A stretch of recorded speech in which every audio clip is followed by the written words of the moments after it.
Chapter 1. Habits play a major role in the future outcome of your life. Take them seriously. We are creatures of habit. That's just the way our brains are wired. Do something consistently enough, and you would soon realize just how easy it becomes. But there is a caveat. The habit-forming nature of our brains is both a blessing and a curse. We'll get to the curse part later.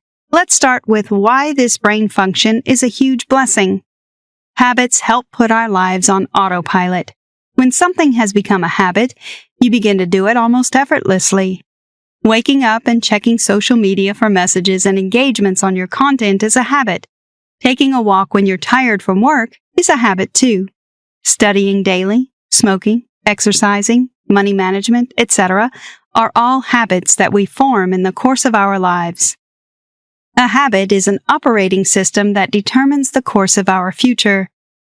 The downside of habits is that the brain doesn't differentiate between negative and positive habits. It just simply picks up something you do consistently and helps you do it more easily. A negative habit is like a virus, and it can really stall your progress. Habits have destroyed many lives, businesses, and relationships. This is something very common. Look around or look at the media, and you will see countless examples of people who have been victimized by their habits. You may be one of them, and if you are, just know that this summary will show you a way out. Perhaps the greatest news anyone could ever hear is that habits can be formed and destroyed through conscious efforts. If you're trying to build a positive habit that will fast-track your success, or if you've been struggling with some bad habits and want to finally gain freedom from them, then the remaining chapters of this summary are a must-read. If you just randomly picked this summary and you have absolutely no idea what habits are or how powerful they are, just know that you've made a great pick. Your life will not be the same after following through with this summary. That's a guarantee. Chapter 2. Break negative habits so you can form positive ones. This summary is all about developing ninja habits that will become ultimate kits in your success toolbox. But it makes sense to start off with how to break negative ones. After all, for every negative habit, there is a positive one. And for you to develop a positive habit in an area of your life, you would almost certainly have to overcome a negative habit that has been occupying that position. To be sure we're on the same page here, let's have a working definition. Merriam-Webster's online dictionary defines habit as an acquired mode of behavior that has become nearly or completely involuntary. The involuntary nature of habits is what makes them often hard to break, but there's a formula to it, and once you understand how it works, you can make or break any habit of your choosing. The habit loop consists of 3 steps: reminder, routine, and reward. The reminder is anything that triggers the behavior. This happens routinely, and the reward is what sustains the habit. We love rewards. If there wasn't a reward for doing something, we would never do it. If you have the habit of checking social media once in a while during work hours, for example, a stroke of thought could be all you need as a reminder. When you obey every thought that says you should pause your work and check if a friend has replied to your DM, that activity done consistently would soon become a routine, and the reward is the dopamine release you get. That's an example of a solid habit right there. To break any habit, you need to first sit down and analyze it. Determine the triggers and the reward, why you do it. For example, to kill boredom, relieve stress, etc.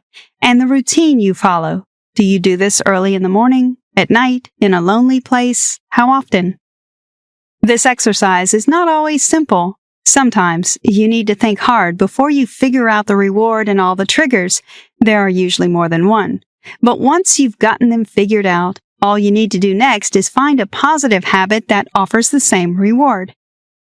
For instance, if, after much thinking, you realize you drink so much alcohol because it helps you forget about your relationship and financial troubles, there could be 2 triggers for this: frequent fights with your significant other and not being able to foot all your bills. And the reward you're getting from being drunk is the ability to escape reality for a couple hours. Now, your next task is to find good habits that can replace alcoholism and still provide the same reward. Some of these might be meditation, yoga, music, and travel. Did you know? You spend 1 out of every 2 minutes doing something that you're not even aware of. Chapter 3. Rewire your system and achieve unbelievable heights of success. Every student of success understands that belief is the foundation of everything we do. No one puts it better than Mahatma Gandhi.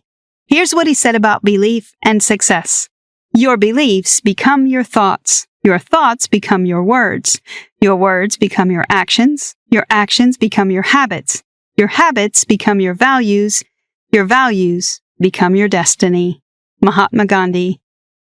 You're only sure that something will change for good when you change it from its root.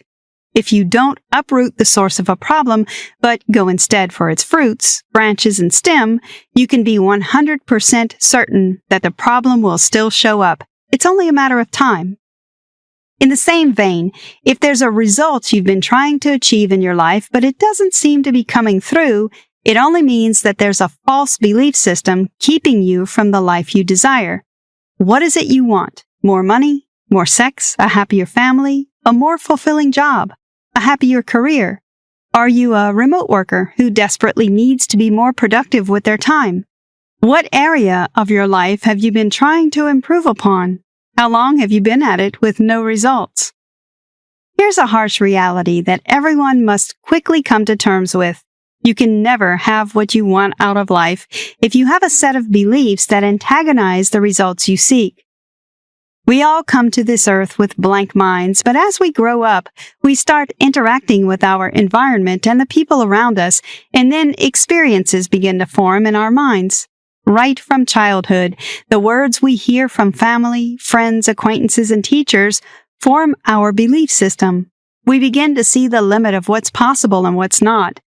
Most researchers agree that our belief system is fairly well formed by the time we're already 6. At that young age, we've already formed beliefs about life, money, relationships, spirituality, work, etc. Our belief system tells us what is right and wrong. For example, a child who grows up in a poor family under parents that resent rich people would soon start seeing money as evil. A child who grows up in a dysfunctional home would most certainly suffer in his interpersonal relationships unless his or her mindset changes along the line. If you grew up in an environment that rewards and encourages hard work, you would grow up with the right attitude towards work that would incredibly fast-track your success, and you would always wonder why some people are so lazy. Chapter 4. Identify your limiting beliefs and do something to overcome them. Our beliefs are formed through our 5 senses: the words we hear, the sights we see, the things we smell, touch, and taste. All these things mix together to form our beliefs about life, but the strongest of them all is words. Words are powerful. The things you hear will affect your thinking pattern as well as your emotions, both of which play vital roles in the belief-forming cycle. Since old beliefs are formed through words, we can get rid of them and build new ones through words too. This is why self-help books, tapes, and affirmations work so well. The sad news is, the world is not perfect. We all grew up with one limiting belief or the other. The good news is you can do something about it. Here is something you need to start doing today. Set aside 10 minutes, preferably the same time every day, to work on your beliefs. Pick a particular area of your life you want to improve upon, then take a quick overview of your thoughts in that area and try to pinpoint beliefs stopping you from being your best. For instance, a common limiting belief that keeps so many people from being productive at work is, "I'm too busy." Most people haven't figured it out yet, but busyness is a myth. The way you spend your time is a choice. You can choose to put away social media and office chit-chat, refuse to attend less important meetings, and focus your energy on getting the most work done in less time. Once you identify your limiting beliefs, you can now work your way to overcoming them by affirming positive beliefs. For the productivity example, you can start affirming, I'm a super productive and efficient person. I get my work done easily. I'm focused and energized. Affirmations like these would begin to change the way you think about work, and it would reflect in your actions. Did you know?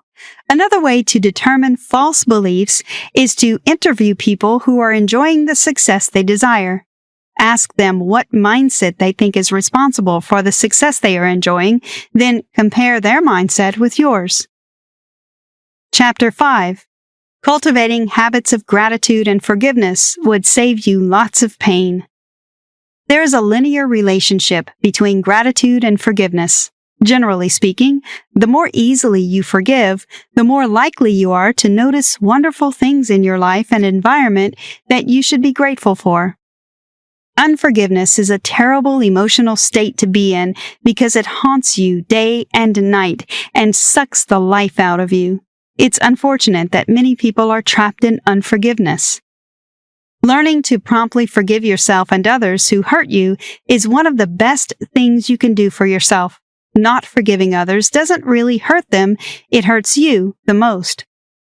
When you're unforgiving, you waste time and energy concentrating on the hurt and betrayal you feel. This is the same time and energy you could have channeled into productive work that would make you and the people around you happier. But let's call a spade a spade. It's not easy to just forgive and let go when you've been hurt terribly. However, there is a simple technique that can help you forgive more easily. Once you master this technique, you develop a tough skin that can keep things like hurt and betrayal from getting to you. Make no mistake about it, humans will always be humans, and for as long as you're alive, two things are certain. You won't stop making mistakes.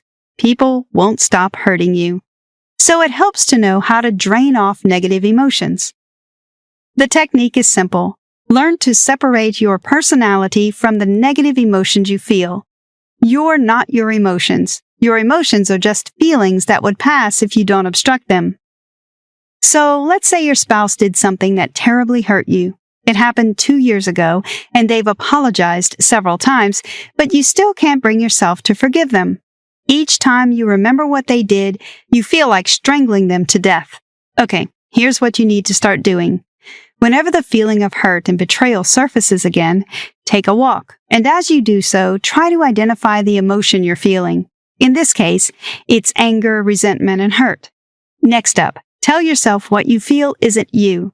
Yes, the emotions are real, but that's all there is. They're just emotions. Now, mentally call your spouse and tell them you forgive them. Do it like this. John or Mary, you hurt me deeply, but I still love you. I forgive you, John or Mary. The depth of your hurt determines how long you will have to repeat this exercise before you finally get a grip on yourself, but it doesn't matter how long it takes. Continue the exercise daily, and you'll realize you're getting better by the day. Gratitude will increase your empathy, improve your relationships, and make you more loving and emotionally healthy. Perform your gratitude practice daily. Do it first thing in the morning and right before hitting the sack. It's simple. Just think about the 3 most important things in your life. This could be people, accomplishments, or personal qualities, and express your gratitude for them. Chapter 6. Learn to be content and happy with who you are. Happiness is all about contentment. It means to be fulfilled and at peace with who you are, what you do, and what you have done. Happiness is not acquired by competing with others and hoping you win. It's not materialistic either. As a matter of fact, the greatest disservice you can do yourself is to attach happiness to your goals and aspirations. Success is not the key to happiness. Happiness is the key to success. If you love what you're doing, you will be successful. Albert Schweitzer. If you're not happy and content with your life and your current achievements, fulfilling your dreams won't make you any happier, and life for you will become an empty pursuit. For instance, if you attach happiness to money, no amount of it will ever satisfy you. The more money you get, the more you will want to work for more of it, and your life will end up in a cycle of frustration. This is why attitude is indispensable to success. The right attitude you should have toward your goal is, I'm happy and content with my current life, but I want to improve on these areas so I can become a better version of myself and impact my world with gifts and talents. Conclusion. Planning and investing are two habits you can't ignore if you want to achieve financial success. And think about it. Your success isn't complete until you've achieved some level of financial freedom. Everything we do in our world today revolves around money.